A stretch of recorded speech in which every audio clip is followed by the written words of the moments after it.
Welcome to Bhavita Santosh economy app. ఈ app ద్వారా రాబోయే గ్రూప్ 1, 2, 3 నోటిఫికేషన్స్కి గాను ఎకానమీ లైవ్ క్లాసెస్ కండక్ట్ చేయడం జరుగుతుంది. ఎవరైతే ఎకానమీలో టాప్ స్కోర్ సాధించాలి అనుకుంటున్నారో ఖచ్చితంగా భవిత సంతోష్ ఎకానమీ యాప్ని పర్చేస్ చేసేయండి. అలాగే ఛానల్ని సబ్స్క్రైబ్ చేయండి. అండ్ భవిత సంతోష్ ఎకానమీలో డైలీ కరెంట్ అఫైర్స్ అనేవి తెలుగు మరియు ఇంగ్లీష్ మీడియంలో కూడా అవైలబుల్గా ఉన్నాయి. అలాగే భవిత సంతోష్ ఎకానమీ యాప్ అనేది 99 రూపీస్కి మాత్రమే ఉంది కాబట్టి ఖచ్చితంగా అందరూ పర్చేస్ చేసేయండి. అండ్ ఈరోజు డైలీ కరెంట్ అఫైర్స్లో భాగంగా కొన్ని టాపిక్స్ని మనం మాట్లాడుకుందాం. దాంట్లో ఫస్ట్ టాపిక్, భారత్లో మొట్టమొదటి ఏఐ ఆధారిత అంగన్వాడీ కేంద్రం, India's first AI based rural child care centre. మరి భారతదేశంలో మొట్టమొదటిసారిగా ఒక ఏఐ ఆధారిత అంగన్వాడీ కేంద్రాలను ఏర్పాటు చేస్తున్నారు. మరి ఎక్కడ ఏర్పాటు చేస్తున్నారు అంటే మహారాష్ట్రలోని నాగపూర్ జిల్లా వడ్డామ్నా గ్రామంలో ఈ ఏఐ ఆధారిత అంగన్వాడీ కేంద్రాలను ఏర్పాటు చేస్తున్నారు. So India's based first rural child care center was inaugurated in a Maharashtra state in Nagpur, in the district of Nagpur, in the village of Vaddamna. So, మరి మొట్టమొదటి ఏఐ ఆధారిత అంగన్వాడీ కేంద్రాలని ఎవరు ఏర్పాటు చేస్తున్నారు అంటే మహారాష్ట్ర సీఎం దేవేంద్ర ఫడ్నవీస్ ఈ అంగన్వాడీ కేంద్రాలను మహారాష్ట్రలో ఏర్పాటు చేయనున్నారు. మరి ఎంత వ్యయంతో ఏర్పాటు చేస్తున్నారు అంటే దాదాపుగా 9.5 లక్షలతో ఆర్ అరౌండ్లీ 9.5తో ఏర్పాటు చేస్తున్నారు. So this child care center was inaugurated by the Maharashtra CM of Devendra Fadnavis. So the project value is about 9.5 lakhs. So because మరి అంగన్వాడీ కేంద్రాలను ఎందుకోసం ఏర్పాటు చేస్తున్నారు అంటే ఏఐ ఆధారిత అంగన్వాడీ కేంద్రాలను ఎందుకు ఏర్పాటు చేస్తున్నారు అనంటే పిల్లలలో ఈ ఏఐ బేస్డ్ లేదంటే టెక్నాలజీ ఆధారంగా విద్యను మెరుగుపరిచేందుకు, అలాగే ఆటలలో ఇంకా నైపుణ్యం కనబరిచేందుకు, అలాగే ఫుడ్ సేఫ్టీ కోసం ఇలాంటి విషయాలపై ఈ ఏఐ ఆధారిత అంగన్వాడీ కేంద్రాలను ఏర్పాటు చేయనుంది ఎవరు? మహారాష్ట్ర ప్రభుత్వం. So India based rural child care was inaugurated by the purpose of learning and to technology based learning, reading skills and also playing skills to the children. Because of this purpose, Maharashtra government and Maharashtra CM is inaugurated this project of children's or child care center in a Maharashtra government, and this is about India's first AI based rural child care center in India. Next, human library. మొట్టమొదటిసారిగా ఒక human లైబ్రరీని ఏర్పాటు చేయనున్నారు. మరి ఎవరు ఏర్పాటు చేయనున్నారు అంటే ఐఐటి పలక్కాడ్ ఏర్పాటు చేయనుంది. మరి ఐఐటి పలక్కాడ్ ఎక్కడుంది అంటే కేరళ రాష్ట్రంలో ఉంది. So the first human library was inaugurated by IIT Palakkad. It was there in Kerala state. మరి హ్యూమన్ లైబ్రరీ అనేది దేనికోసం దీన్ని ఏర్పాటు చేశారు అంటే హ్యూమన్ లైబ్రరీ అనేది పుస్తకాలు లేని లైబ్రరీగా పిలవవచ్చు. This library doesn't have any books.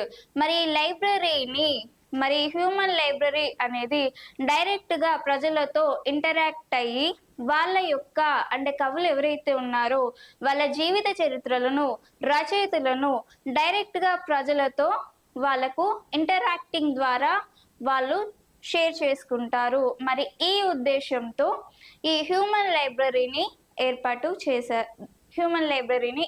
చేశారు. So in a Kerala state, IIT Palakkad was inaugurated this human library because the purpose of direct interaction with the peoples and sharing about poets and also biographies. Because of this purpose, the human libraries was inaugurated by IIT Palakkad in Kerala state. So human లైబ్రరీని ఇక్కడ ఏ దేశం ఆధారంగా ఏర్పాటు చేశారు అని అంటే Kerala Denmark దేశం చేసిన మూలాధారం ఆధారంగా అంటే డెన్మార్క్ మొట్టమొదటిగా హ్యూమన్ లైబ్రరీని ఏర్పాటు చేయడం జరిగింది. మరి దీని ఆధారంగా మన దేశంలో కూడా హ్యూమన్ లైబ్రరీ ఉండాలి అన్న ఉద్దేశంతో ఐఐటి పలక్కాడ్ ఇక్కడ హ్యూమన్ లైబ్రరీని ఏర్పాటు చేయడం జరిగింది. ఏ రాష్ట్రంలో? కేరళ రాష్ట్రంలో. మరి ఓన్లీ డెన్మార్కే కాకుండా దాదాపుగా 80కి పైగా దేశాలలో ఈ హ్యూమన్ లైబ్రరీ వంటి వ్యవస్థ అనేది కొనసాగుతుంది. మరి దీని ఆధారంగానే ఏర్పాటు చేశాము అని చెప్పుకొచ్చింది. So IIT Palakkad inaugurated this human library based on Denmark country. Not only Denmark country, around or and above 80 countries are followed these human libraries. Because of this India in Kerala state, IIT Palakkad was inaugurated this type of IIT library, human library. And this is about human library. Next judicial hearing on Arya Samaj పై న్యాయస్థానం విచారణ. మరి ఈ ఆర్య సమాజ్ పై న్యాయస్థానం ఎందుకోసం విచారణలు చేపడుతుంది అనంటే ఈ ఆర్య సమాజ్లో ఈ నకిలీ ఆర్య సమాజులు కూడా రావడం జరిగింది. అంటే ఎక్కువగా రాజస్థాన్ మరియు యూపీ స్టేట్స్లో ఎక్కువగా ఈ డూప్లికేట్ ఆర్య సమాజాలు అనేవి రావడం జరిగింది. మరి దీని ద్వారా చాలా వరకు బాల్య వివాహాలు, మత ఆందోళనలు జరుగుతున్నాయి అన్న ఉద్దేశంతో దీనిపై న్యాయస్థానము విచారణ చేపట్టనుంది.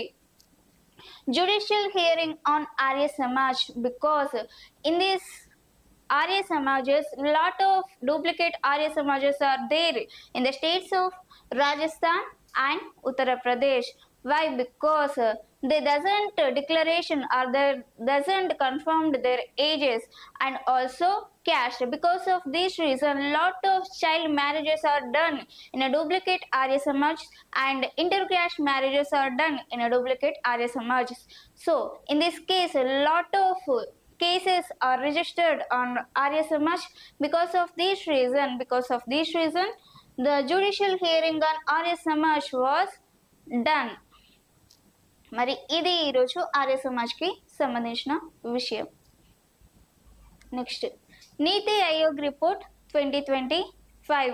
మరి నీతి ఆయోగ్ అనేది దేనికోసం తన రిపోర్ట్ని విడుదల చేసింది అంటే ఎలక్ట్రిక్ వాహనాల వాడకం కోసం. So NITI Aayog report was released by electric vehicles utilization of electric vehicle. Niti Aayog report was released. So in this report Niti Aayog is discussed about the use of utilization of electrical vehicles అంటే electric వాహనాల వాడకం గురించి ఇందులో వివరించడం జరిగింది నీతి ఆయోగ్ రిపోర్ట్లో. మరి రిపోర్ట్ని ఎవరు విడుదల చేశారు అంటే శ్రీ రాజీవ్ గౌబా విడుదల చేయడం జరిగింది. ఏ రోజున విడుదల చేశారు అంటే ఆగస్ట్ 2025న విడుదల చేశారు. This report is released by Shri Rajiv Gauba on August 2025. మరి రిపోర్ట్ అనేది ఏ థీమ్తో ఈ రిపోర్ట్ని విడుదల చేశారు అంటే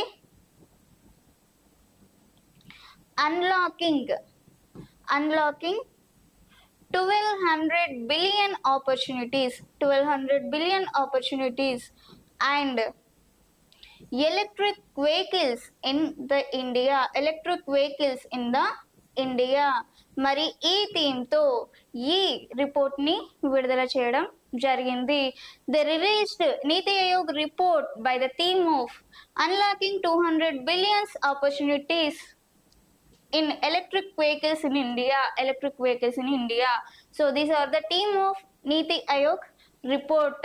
మరి ఏ లక్ష్యం ఆధారంగా ఈ నీతి ఆయోగ్ రిపోర్ట్ ని రిలీజ్ చేశారు అనంటే 2030 నాటికి ఈ ఎలక్ట్రిక్ వాహనాల వినియోగం అనేది 30% వరకు చేరుకోవాలన్న ఉద్దేశంతో ఈ రిపోర్ట్ ని విడుదల చేయడం జరిగింది. So this report is released by the aim of up to 2030 around 30% vehicles consumption was 30,000 vehicles consumption. These are the aim of this Niti Aayog report, and this is about Niti Aayog report. Next, Tiger Cell in Hyderabad లో tiger cell కి సంబంధించి మరి tiger cells ని హైదరాబాద్ లో ఎందుకు ఏర్పాటు చేశారు అంటే టైగర్స్ మరి చిరుత పులుల యొక్క పరిరక్షణ కోసం అలాగే వాటిని గమనించే ఉద్దేశంతో ఈ హైదరాబాద్ లో టైగర్ సెల్స్ ని ఏర్పాటు చేశారు. So this tiger cells was inaugurated by the process of protecting and also observing the tigers in a forest areas. So, and this tiger cells decision was taken by the government or Konda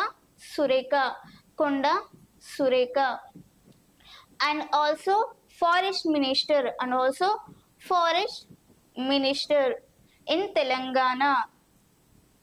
మరి decision ఎవరి చేత తీసుకోబడింది అంటే కొండా సురేఖ గారు తీసుకోవడం జరిగింది. అలాగే ఈ ఫారెస్ట్ మినిస్టర్ లేదంటే అటవీ శాఖ మంత్రి అలాగే కొండా సురేఖ గారు ఈ నిర్ణయాన్ని తీసుకున్నారు.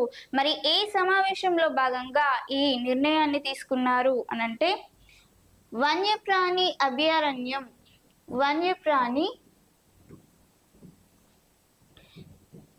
9వ మండలి సమావేశంలో భాగంగా ఈ నిర్ణయాన్ని తీసుకోవడం జరిగింది.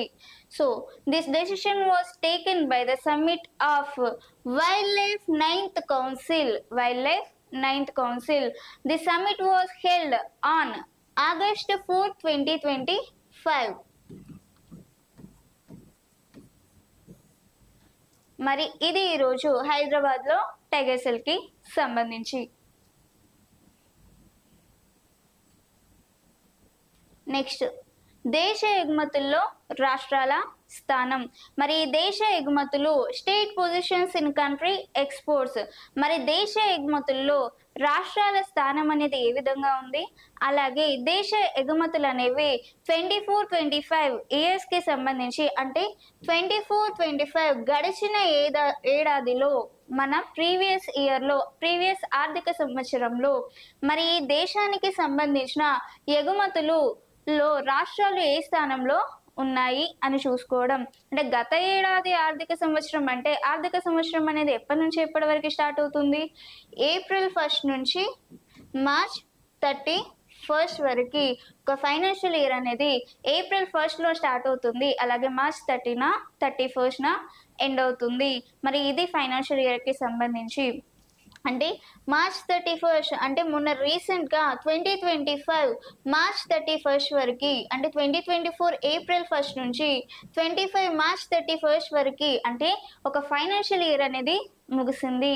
మరి గడిచిన ఈ ఫైనాన్షియల్ ఇయర్లో దేశ ఎగుమతులు అనేవి ఏ విధంగా ఉన్నాయి అని అంచనా వేయడం జరిగింది.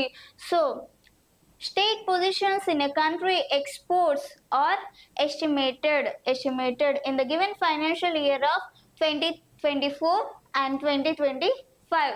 The financial year is started from April 1st and ended on March 31st. So in this financial year the country exports are estimated. మరి దేశ ఎగుమతుల్లో ఏ రాష్ట్రం అగ్రస్థానంలో ఉంది అని ఇందులో అంచనా వేశారు అంటే దాదాపుగా గుజరాత్ రాష్ట్రం అత్యధిక లేదంటే హైయెస్ట్ పొజిషన్ లో ఉంది అని ఇందులో భాగంగా ఎస్టిమేట్ చేయడం జరిగింది. మరి ఎంత వాటాతో ఇది హైయెస్ట్ లో ఉంది అంటే దాదాపుగా 20.60% వాటాతో 20.60% వాటా ఇండియాలో ఉండి ఇది దేశ ఎగుమతుల్లో టాప్ ర్యాంకింగ్ లో గుజరాత్ స్టేట్ గా ఉండడం జరిగింది. మరి మన తెలుగు రాష్ట్రాలు ఈ దేశ ఎగుమతుల్లో ఏ స్థానాల్లో ఉన్నాయి అని చూసుకుంటే ఆంధ్రప్రదేశ్ 6వ స్థానంలో, మరి తెలంగాణ 7వ స్థానంలో నిలవడం జరిగింది. So Gujarat is placed first in the country, exports up to 20.6% of share, and in this case Andhra Pradesh placed sixth position in a country exports, and Telangana is placed 7th in a country exports. అంటే continuous గా 6-7 స్థానాల్లో తెలుగు రాష్ట్రాలు నిలవడం జరిగింది. మరి దేశంలో ఎంత శాతం వాటాతో ఇవి నిలిచాయి అంటే దాదాపుగా 4.75% ఆంధ్రప్రదేశ్ 6వ స్థానంలో నిలిచింది. మరి తెలంగాణ 4.37% తెలంగాణ 7వ స్థానంలో నిలిచింది. So Andhra Pradesh is placed 6th position in the share of 4.75% and Telangana is placed 7th on with the share of 4.37%. మరి మొత్తం దేశ ఎగుమతుల్లో లేదంటే మొత్తం ఎగుమతుల్లో ఈ ఫైనాన్షియల్ ఇయర్లో అంటే 2024 మరియు 2025లో దేశం మొత్తం ఎగుమతులు ఎంతవరకు ఉన్నాయి అని చూసుకుంటే మొత్తం ఎగుమతులు 37.02 లక్షల కోట్ల వరకు కూడా ఈ దేశంలో అంటే 24-25 ఫైనాన్షియల్ ఇయర్లో ఇంతవరకు చేరుకోవడం జరిగింది. మరి ఇది దేశ ఎగుమతుల్లో రాష్ట్రాల స్థానం గురించి. Our country in a total exports, our country having 37.0 lakh of crores, and this is about state positions in a country exports. Good. Next, భారతదేశంలో తొలి AI ఆధారిత లెర్నింగ్ యాప్ ట్యూటోస్. మరి India's first AI based learning app Tutos. మరి దీన్ని ఎవరు ప్రారంభించారు అనంటే IIT Palakkad ఎక్కడ ప్రారంభించింది అంటే కేరళలో ప్రారంభించింది. So this AI based learning app tutors was inaugurated by IIT Palakkad in Kerala state. మరి దేనికోసం దీన్ని ప్రారంభించారు అనంటే విద్యార్థుల యొక్క లెర్నింగ్ స్కిల్స్ ని ఇంకా ఇంప్రూవ్ చేసే ఉద్దేశంతో ఈ AI యాప్ ట్యూటోర్స్ లేదంటే లెర్నింగ్ యాప్ ట్యూటోర్స్ ని ఏర్పాటు చేయడం జరిగింది. అంటే హైయర్ ఎడ్యుకేషన్స్ వాళ్ళు ఎవరైతే ఉన్నారో లైక్